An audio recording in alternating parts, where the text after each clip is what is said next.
आज बनवणार आहे मी बटाट्याची भाजी. बटाट्याची भाजी कशी बनवायची हे आमचा व्हिडिओ पुढे पहा. सर्वात प्रथम मी 1 चम्मच तेल टाकले पॅनमध्ये.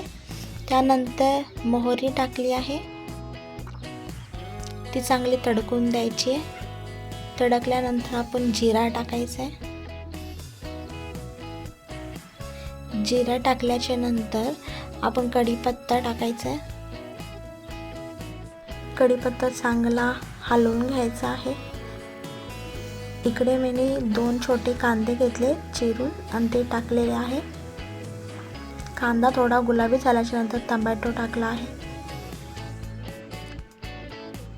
त्यानंतर मी मिरची टाकली आहे. मिरची, कांदा, टमाटर चांगला मिक्स करून घेतले. त्याला थोडा वेळ शिजायला ठेवले आहे. आता आपल्याला हळद टाकायची आहे.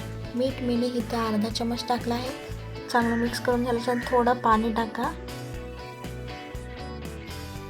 पाणी टाकून झाल्यानंतर थोडं फास्ट गॅसवर त्याला थोडं शिजवून घ्या. चांगल्या प्रकारे सुकलं आहे इथे. त्यानंतर आपल्याला टाकायचे बटाटे. बटाटे पहिला सुकवून घेतले होते. तुम्हाला मॅश करून टाकायचे, मॅश करून टाका. तुम्हाला चौकोन भागात टाकायचे तर चौकोन भाग करून टाका. तुम्हाला एकदम सुक्की भाजी पाहिजे असेल तर असं, थोडं वल्ल पाहिजे असेल तर थोडंसं अजून पाणी टाका आणि ते बनवा. तुम्हाला माझा व्हिडिओ आवडला असेल तर माझ्या चॅनल लाईक, शेअर, सबस्क्राईब नक्की करा.